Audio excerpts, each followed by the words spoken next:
Welcome, parents and seniors, to our virtual edition of Senior Parent Night. We wish we could be together with you in the same room. However, due to the current circumstances, we are holding this night virtually for you so that we are still able to give you all of this very important information. We are going to talk tonight about the COVID-19 updates, testing for your senior, what the college application process looks like, understanding financial aid, and filing the FAFSA, which is the free application for federal student aid. Just as an introduction of our counseling center, my name is Tabitha Guerin, and if your student's last name is A through L, I am their counselor. Mr. John Lee will serve as a counselor for all students with last names M through Z.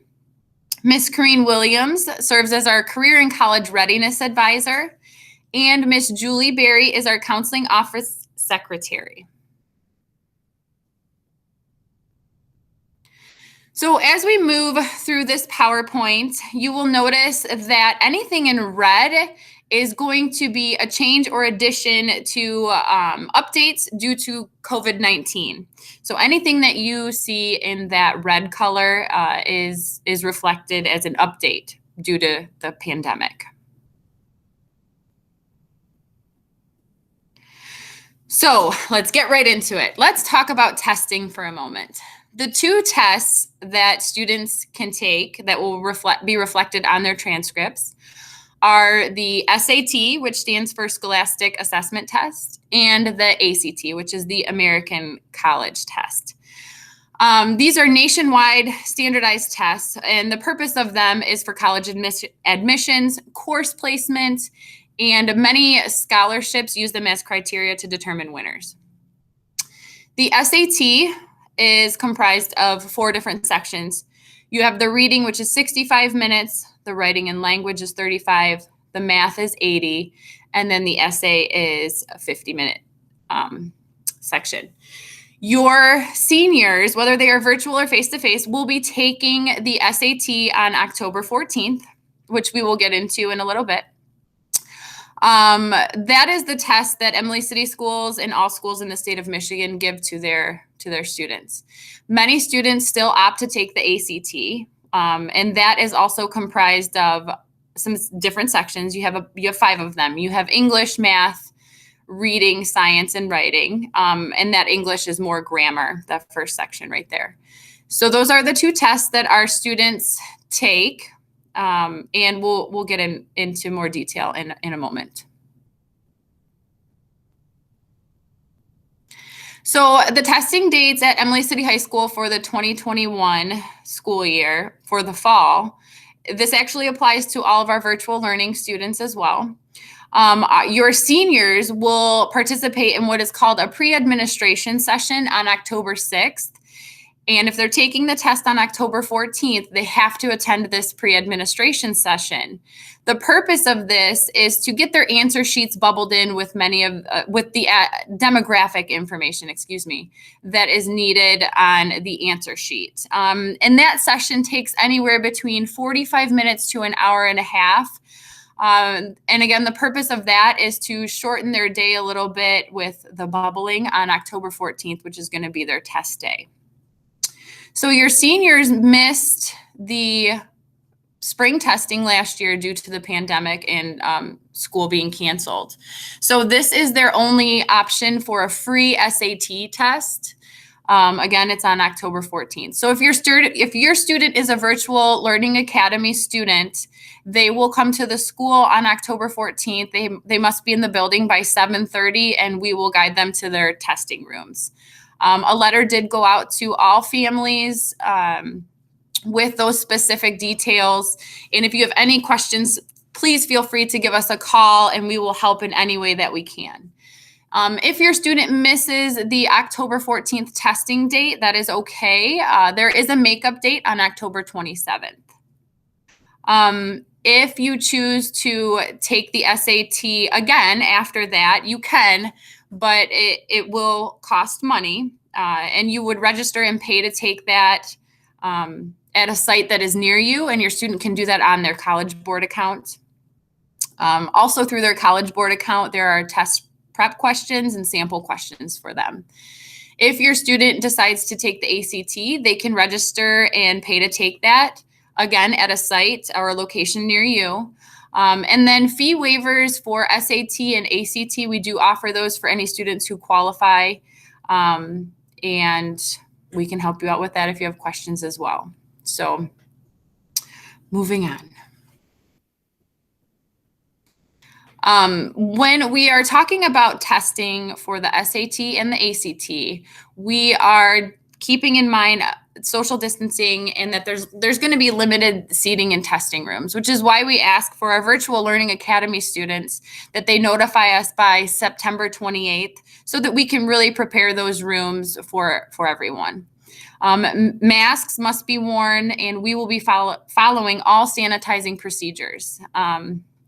Okay, a question is, should my student take the SAT? Yes, they should. The reason is it helps with college course placement so that the colleges know where your student should be placed.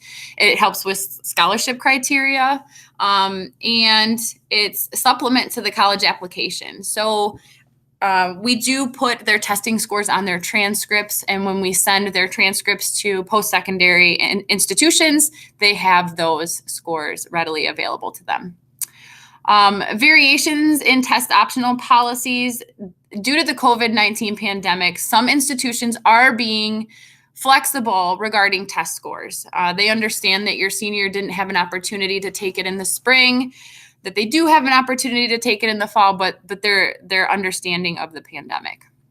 So a list of the Michigan public colleges and universities that are providing those flexible policies are right here, the COVID-19 college policies. And we will provide you with a link so that you can click on that and see if the institution that your child is interested in attending is taking part in those flexible policies.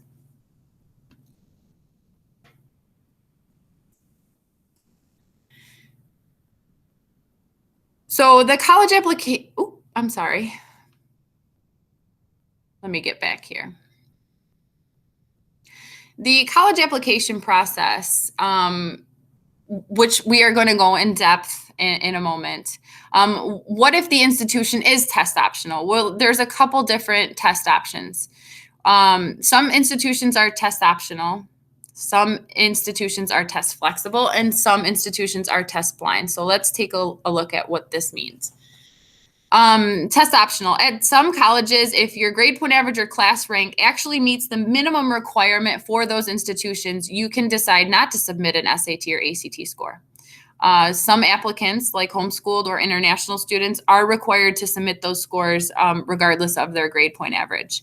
We always, if schools are test optional, we still encourage students to make sure that they're taking it because it will help, again, with the scholarship criteria and help them get money. Some institutions are test flexible. This is a very rare variation of this option. It means that you might be able to take take one test over the other, such as the SAT or AP exams that actually meet the school's requirements for admission. So an example of that would be in years past, Oakland University has said, if you get this score on ACT or this score on SAT, you'll qualify for a scholarship. So they allow a little bit more flexibility in your test scores. And if you score higher on one test, then they're going to take that score. Test blind. This is even more rare, with only 2 colleges in the United States having this policy. And it means that the college just won't look at test scores at all, even if you submit them.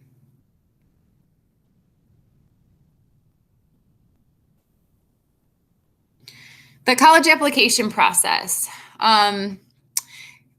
Our seniors should file their application by the end of October. That's what we always recommend our seniors do. And the reason for that is that some schools are what we call an early action deadline. So if you have everything in by November 1st, you'll have a decision before Christmas on whether or not you're accepted.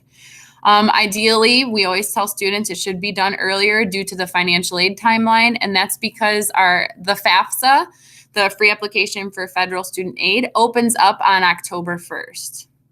So this is the process if you follow along on the blue arrows here. Number one, we have to find the application online. So for many schools, you're going to go directly to their website. For other schools, they use what's called the Common Application, and a student can fill out one application and it will apply to many different schools. It's just going to depend on the school that your student is choosing to apply. Once you find the application or whatever it is that the institution is using, you will fill out the demographic information. Then you will report any academics and activities that you might do outside of school, or if you've earned awards within school. And then some applications require essays and some do not. It's just going to depend on the institution. And then you're going to submit and pay an application fee for some. And once you do that, your student will request a transcript using Parchment, and Ms. Corrine Williams has gone over the Parchment account with all seniors. They're aware of their accounts, their logins and passwords, and they know how to request a transcript. So that is the process for actually applying to the college. The student has to apply first and then request a transcript. October is college application month, so many colleges offer free application, which we will talk about a little bit more in a minute. But if for whatever reason a student is going to be required to pay for an application fee and they're having trouble paying those fees, all they have to do is let us know and we can help guide them through that.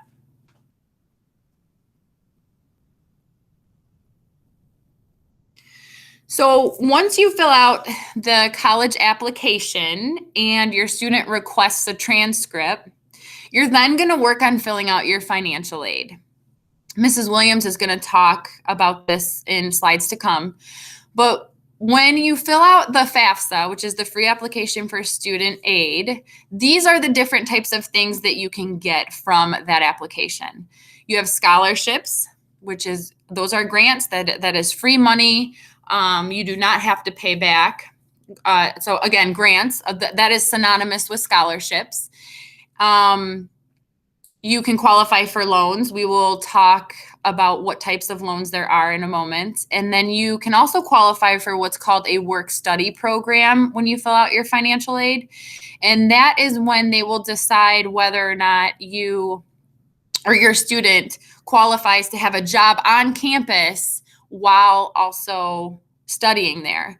This is something very convenient for students because many times the universities will really work with students around schedules and give them time off if they need to study for exams. They're very understanding in that regard.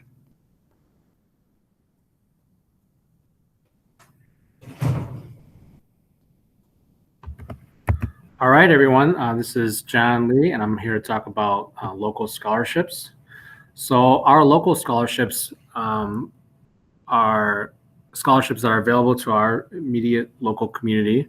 Last year, we were so excited to be able to award over 90 scholarships to nearly 50 seniors, totaling over $84,000. That's a lot of money. So these funds were donated by generous donors. Some of them are alumni. Many of them are community members and from our local organizations. For instance, I would like to highlight these two specific organizations. First being the Four County Community Foundation. So students were awarded many scholarships from Four County. To do that, they must first apply, and this is online only, through their scholarship portal. So their scholarship portal is available December 1st through March 1st, and typically our counseling office will come into the classrooms during the month of October as we are doing College Month, talking about applications, financial aid, and scholarships are also tied into that as well. So we will teach students how, walk them through the whole process, have them create their application or the student account for Four County, and show them how they can apply. So first they have to make an account. They'll enter some demographic information. Eventually they'll also ask for information as a student, your GPA, submission of test scores, extracurricular activities, things of that nature. And once Fort County processes all that information, they will contact the student, send them a link with all the scholarships that meet any scholarships that they meet the criteria for. So their website is www.4ccf.org. And for Lapeer County Community Foundation, their process is slightly different. They also offer paper applications, so which we have in our counseling office. So they don't have a portal. Students must fill out a paper application. The applications are also available on their website. Once students fill out the applications, they will submit them to Mrs. Julie Berry in the counseling office or their counselor if Mrs. Berry is not there. We will make sure to submit them all at once before the deadline, well before the deadline, to Lapeer County Community Foundation. Their website is lapeercountycf.org, so students are able to find scholarships available to them. They can read the descriptions, see if they meet the criteria, and apply to as many scholarships as they can. So here you'll see what a typical scholarship form will look like. These are posted on the wall of our counseling office. Students walk into the counseling office, and immediately to their left, they will see an entire board full of scholarships. So we already have one scholarship on there right now. That deadline is December 1st. So you'll see here, processing deadline. So very important information. Students will want to be cognizant of deadlines. You'll see the scholarship number. So this is scholarship number 15. They'll also have the common application. So this is one of our common applications scholarships where a student will fill out the common application and can apply to multiple scholarships at once.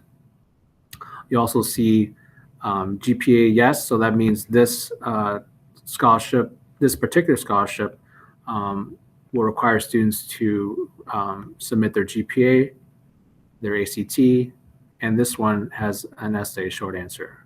So they'll see the criteria of the scholarships, what they have to submit, what kind of information they'll have to provide, copy of transcript, and the dollar amount of the scholarship, and any letters of recommendations that they might need.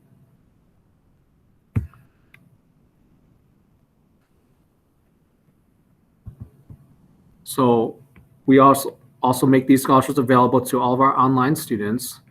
And forgive this is a typo here. It's been typed twice. But scholarships will be posted to the Google Classroom titled Class of 2021 Counseling.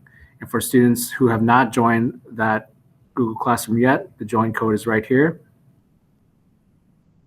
I also like to mention that any scholarships that are on our board, if there's there will be an application, a separate application they'll have to fill out, and that'll be right next to the board as well. They can always ask Mrs. Berry, myself, or Mrs. Guerin, and we'll point them to the right place.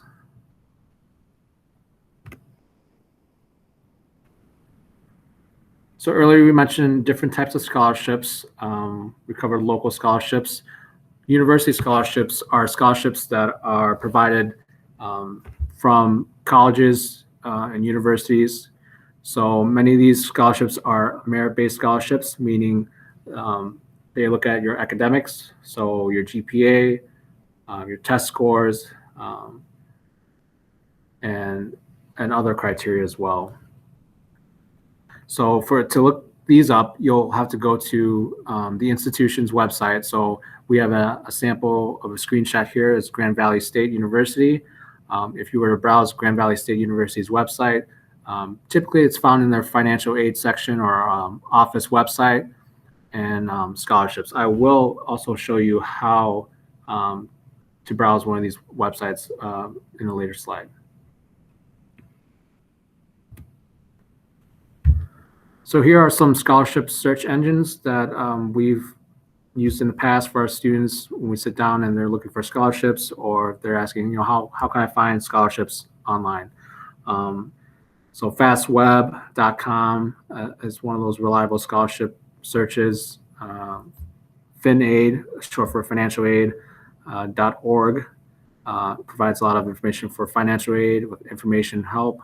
Another website that we've added this year is cb.org, which is College Board, and you do /opportunity.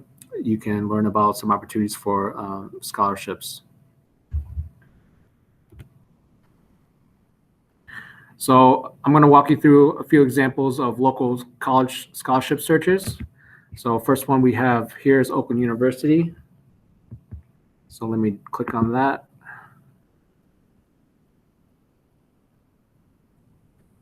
Okay, so I'm at oakland.edu. This is Oakland University's website.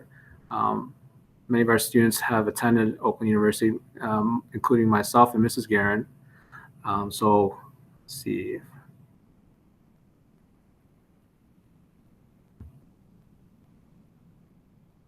So I believe we go to future students. Let's look at tuition and costs. Let's see if we could, financial services.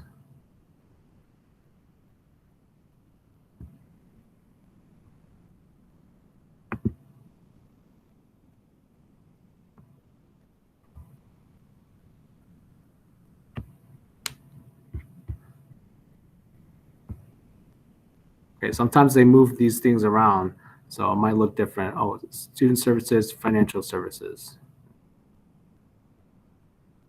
Oh, here we are. So let me backtrack and show you how to do that again. So I'm at the homepage of oakland.edu. I'm going to go to student services. That's where it was. Paying for college, financial services. And if you scroll down here, you see OU scholarships and grants. I'm going to click on that. Okay.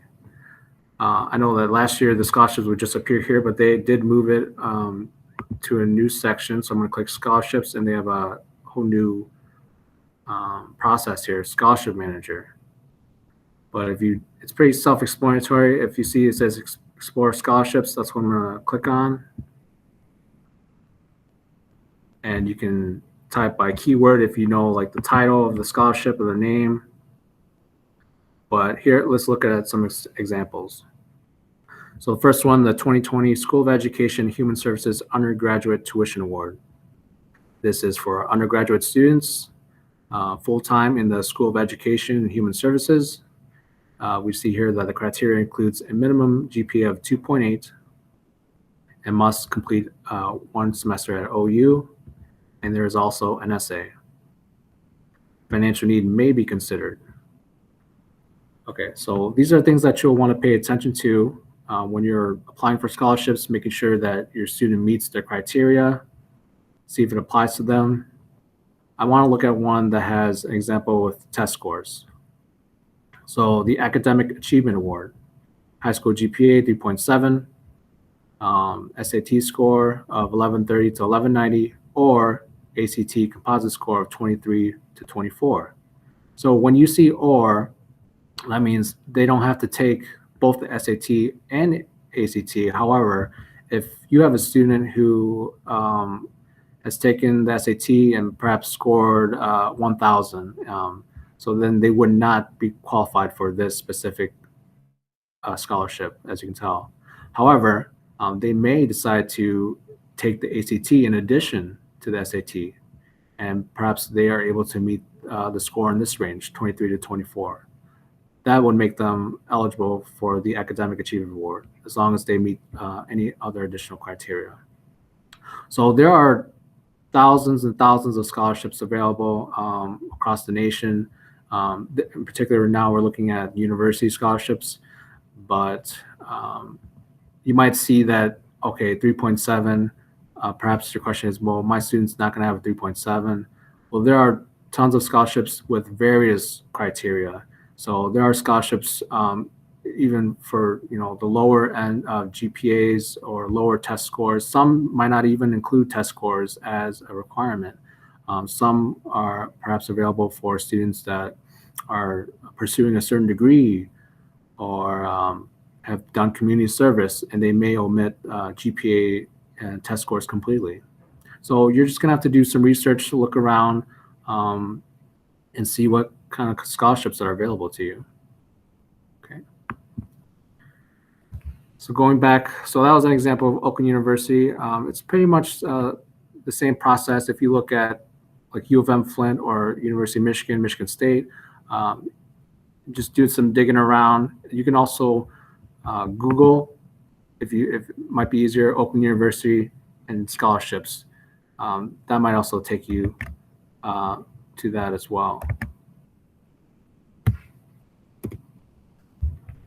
So the College Scholarship Services, or CSS profile, is an additional form that some schools may require you to fill out when you're applying for scholarships. This form can be a lengthy process. It's very in-depth. Some say it's comparable to the FAFSA form. So it will ask you, again, demographic information, financial information, but schools will let you know if your student needs to fill it out. Not every student will have to do that, but they will definitely make sure if you need it, they will communicate that to you.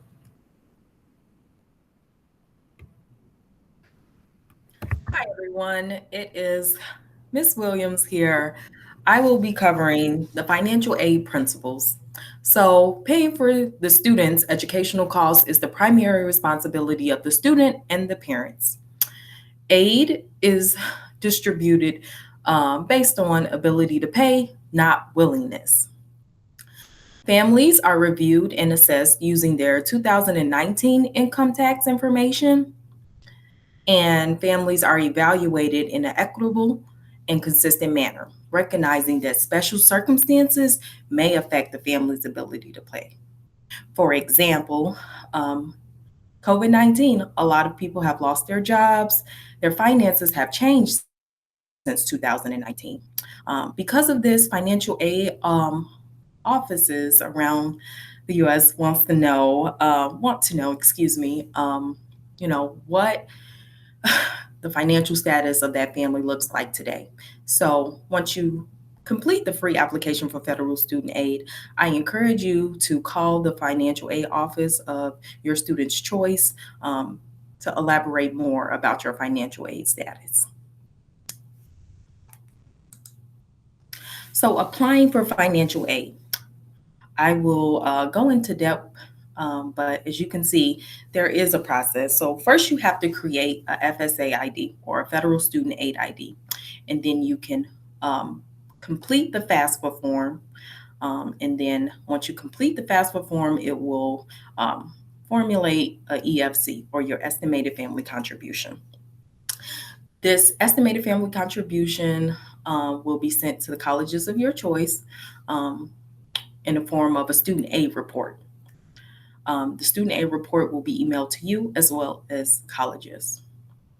Then next, the colleges will figure your financial aid eligibility and send your financial aid package via mail or using the college student portal. And then lastly, you get to choose what financial aid you want. Right down below, I have a quote: first come, first serve. So the earlier we fill out the FAFSA, the earlier we get to know exactly how much aid we are eligible for. October 1st is when FAFSA opens. So in order to prepare for filling out the FAFSA, I have been in classrooms with seniors to help them create their federal student aid, or FSA ID. So creating your federal student aid ID, if you go to www.fsaid.ed.gov,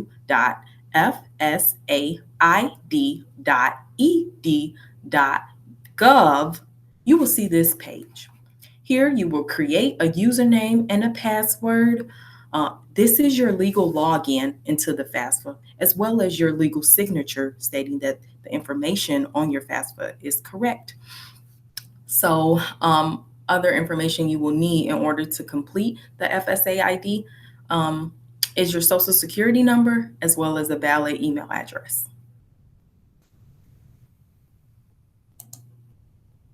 So once we are once we have created our FSA ID, we will then log into our FAFSA. So going to www.fafsa.gov.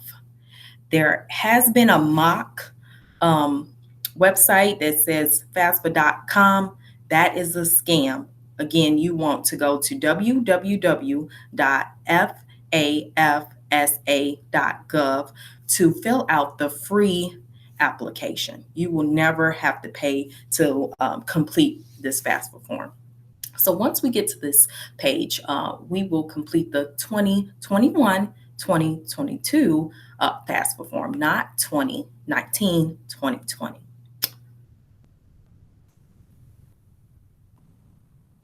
So the FAFSA form will ask information about student. So basic student demographics like their name, their date of birth, their address, and their personal email address. For males, it is required that they enroll in the selective services for federal aid. That is required. So please check yes to that if you are a male. And again, if you were born a male, you must select to enroll in the selective service. Next, it will ask about information about school information. So each college has a college code in order to link the FAFSA to the school's financial aid office. So there is a space there for you to look up the school's code so that the FAFSA form can go to that school. Next, it will ask the student if he or she would like to enroll in work study. So work study is a job on campus. I know we highlighted it before, previous in this PowerPoint, but work study is a on-campus job that financial aid offices are able to award students based on their financial need. School selection, prioritize the order. So you can send your FAFSA form up to 10 schools. List the number one school that you really want to go to. Schools' financial aid offices know the selection of that student FAFSA priority. So again, put the first school that you really are intending on enrolling number one. And then drug conviction. Note that if you have a drug conviction while receiving federal student aid, your future eligibility may be jeopardized.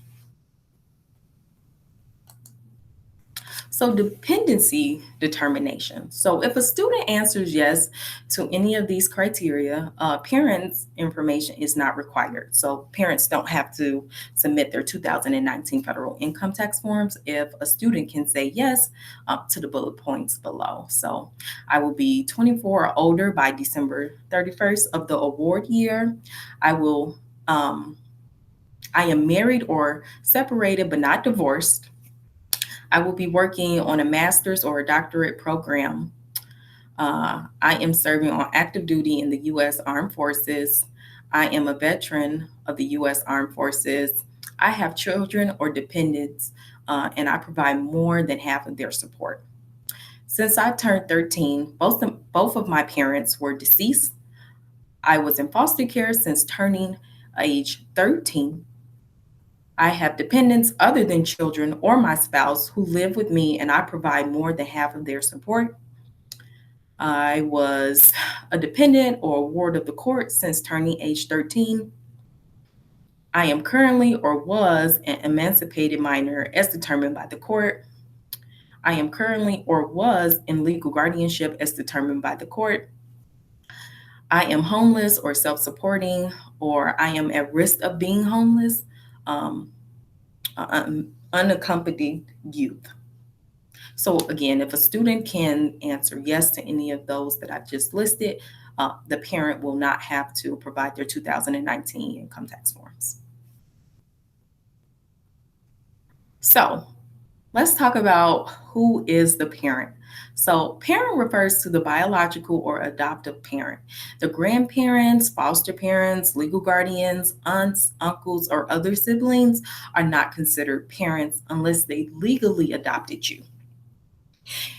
In the case of a divorce or a separated parent, The student gives the information about the parent with whom they lived the most with in the past 12 months.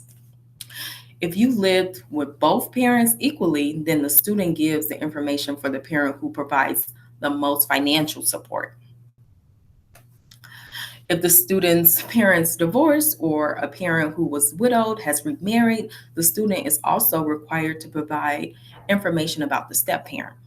For example, if your parents were married in 2019 and now are divorced, you must subtract your previous spouse income and add the new spouse income to your FAFSA form.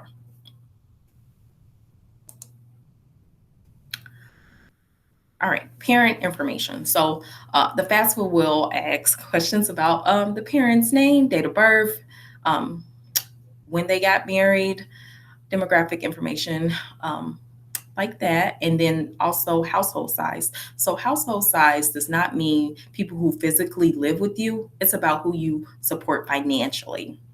And tax completion status. For example, if you filed taxes married, filed jointly, head of household, that question is asked on the FAFSA as well. So after that, we will try and use the IRS data retrieval tool. So the IRS data retrieval tool allows students and parents to access the IRS tax return information needed to complete the free application for federal student aid and transfer the data directly into the student's FAFSA from the IRS website. This is a great tool. I want to encourage all parents to, if they are eligible, to use the IRS data retrieval tool to use it. By using the data retrieval tool, you're able to pull your tax information over to your FAFSA, and you don't have to do the math. How awesome is that? So it's the easiest way to provide your tax information. It's the best way of ensuring that your FAFSA is accurate. And you won't need to provide a copy of your parents' your parents' tax return to your college of choice. So now that I have applied, now what? So your FAFSA will send you a student aid report or a STAR in 3 to 5 business days after completing it. It will tell you what they feel that your expected family contribution should be for your education. This EFC is used by financial aid offices. They use this formula below to tell your financial needs. So they take the cost of attendance and they minus your EFC or estimated family contribution, and that equals your financial need. Students, once they receive their student aid report, they should check for accuracy, make appropriate corrections if necessary, because again, the financial aid offices use this student aid report to award your financial aid, to create a financial aid award letter.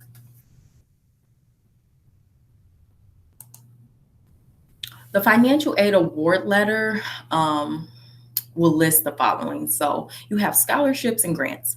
They are synonyms. This is free money. So it's a gift aid, generous. The scholarships are based on academic or special talents like athletic scholarships. Grants are gift aid as well. And colleges give away those as well. Scholarships, another form of a scholarship is your merit scholarship. That can be based on your grade point average or your GPA and your test scores as well. Loans. The loans are different than scholarships and grants. They have to be repaid. The federal government has opportunities for you to take out loans, both the parent and the student. Also, work study is included on your financial aid award letter. Employment, where again the student can earn money on campus with a job and pay for educational expenses.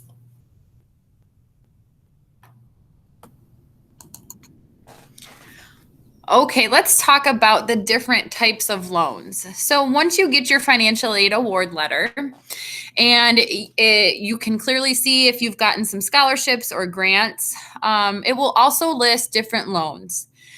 It's up to you which ones you accept and which ones you deny. So the different types of loans on your financial aid report that you will see, some students might see what's called a direct subsidized loan. This is a need-based loan, and currently it is at 2.75% interest rate. A subsidized loan means that the government is going to pay the interest while you are enrolled in college at least part-time, which is 6 credits. Now, that is something that has changed because back when I went to college many years ago, you had to be enrolled as a full-time student, which was 12 credits. You might also be offered the direct unsubsidized loan, which is not a need-based loan. It is just something that the federal government says if you need it, use it. If not, then don't. And with the direct unsubsidized loan at 2.75% interest, this interest for this loan will actually accumulate while you are in college. The government does not pay back the interest on the unsubsidized loan while you are enrolled. And then last but not least, we have the Direct Plus loan, which is a loan for parents to help their students out with any tuition or room and board that has a balance. So in order to continue receiving these loans, students must maintain satisfactory academic progress. If they maintain that academic progress, then they are still eligible to receive financial aid. So what does that mean? Well, it means that your student must maintain over a 2.0 grade point average, and that they have to pass over 67% of the credits that they're attempting to earn. And your student must be progressing toward a degree. So for many students, they don't technically declare a major or minor until they've finished their first 2 years of their general education requirements in a 4-year university. They are still progressing toward a degree if they're doing their general education requirements. So they just have to be moving forward in order to make sure that they are eligible to receive that financial aid. I'm going to turn it over to Ms. Williams to talk about the tuition incentive program. So the tuition incentive program is a special state grant.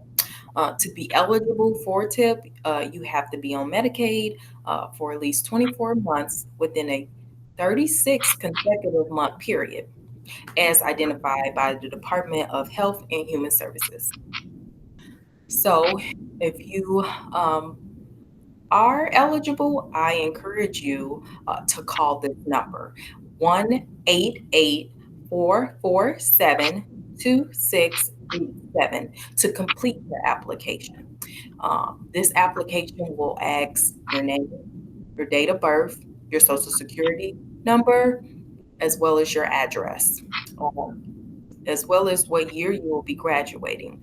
This over the phone, it takes approximately 10 minutes. If you need help, individually help with that, my contact information will be at the end.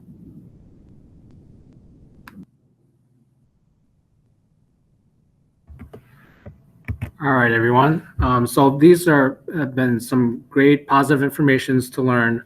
Unfortunately, there are some people out there that try to take advantage of students and their families during this time when we are looking at scholarships, applying for financial aid. So we definitely want to be careful about those sorts of things and being aware of scams. So victims of scholarships lose more than $100 million annually. I know you guys don't want to be a victim yourself. So if there are any scholarships that's asking you to pay money to get money, that is most certainly a scam. You should never have to pay any amount to get scholarship money or for free financial aid, because it's free. To apply for the financial aid is free, that is. So many times if you ever come across anything that says you have to pay for this scholarship, there's the likelihood that you're going to be able to find a similar duplicate scholarship for free. So please make sure you're watching out for application fees for scholarships. There should be no application fees. Scholarship services that guarantee success. We know that there is no guarantee, so we just want to be careful about that. And any sale pitches that might disguise themselves as financial aid, seminars, all this information about financial aid, scholarships, grants, work study loans, all of that is available online for free. You just have to do the research. If you get stuck and you're unable to find that information for yourself, we'll be more than happy to help you. You should never have to provide social security number or credit card numbers for scholarships, so don't do that. Next, I'm going to talk about the educational development plan. So this is a graduation requirement for our high school students. The educational development plan is fulfilled through their Zello. So in previous years, they've used Career Cruising. We just introduced Zello last year. So we are currently in our second year of using Zello. It's being used at the secondary level with our 8th grade students all the way up to through our seniors. So again, this is a state mandated graduation requirement. It is not a requirement that we put in place. Every student in the state of Michigan must have an educational development plan in place and updated annually in order to graduate in our diploma. This must be completed before graduation. Again, it's updated annually. Students previous years have used Career Cruising last year. So your senior last year as a junior had to complete and update their Zello accounts. This year, they will have to do the same thing. They have already completed the About Me section, or they should have, the Matchmaker, Personality Style, Mission Complete, Learning Style. And this year, there is a new addition called the Skills Lab, which asks you questions pertaining to skills or skills that you might want to be interested in obtaining and matching you up with careers based on the skills that are required. So these are great tools for anyone to use. They will match you up depending on your responses. So whether or not you like to work in an office setting, or do you like to work with people? What kind of personality do you have? And they use all the data that they've collected through these different parts of the About Me section to pair you up with over hundreds of different careers. Next, your student will also have to complete their core lessons. So lessons, typically the number of lessons can be 3 up to 4 lessons per year. They're very interactive lessons. I have some samples of those lessons for this year. For your 12th graders, we'll have a career backup plan. So this lesson will help them understand the importance of having a backup plan, because nothing's guaranteed. We change our mind, life happens, right? So exploring the potential backup careers and having a backup plan in place in case the event of something doesn't work out. Job interviews. So we've all been through job interviews. So students will learn how to explore ways to prepare for a job interview, learning that there are certain qualifications that you have to meet for specific jobs, and exploring sample questions for job interviews. Defining success. Explore what success means to the student, because that's going to look different to each and every individual in regard to personal life and school and career. The 4th one is career path choices. In this lesson, they'll help the student understand that career development is a process and it requires flexibility and adaptability, which is so true.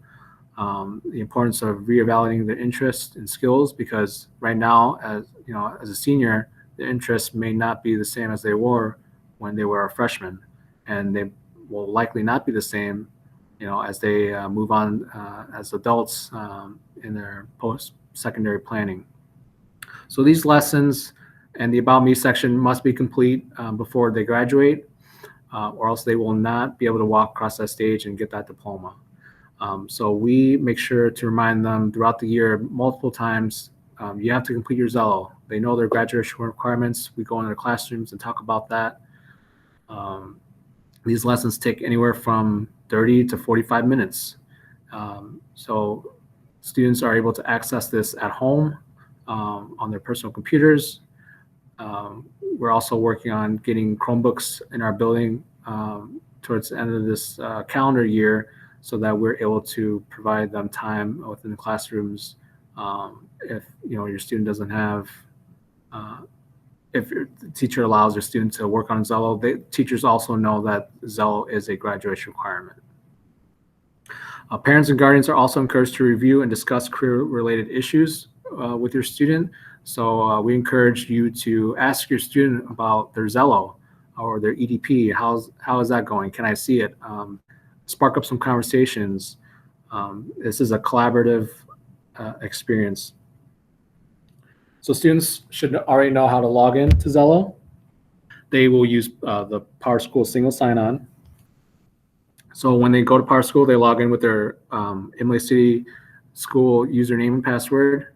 And at the top of their screen, they're going to see a blue bar. They'll click on this box, and it's going to show sign into Zello.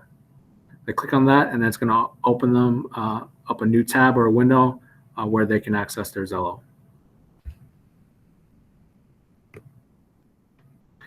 So that sums up our presentation.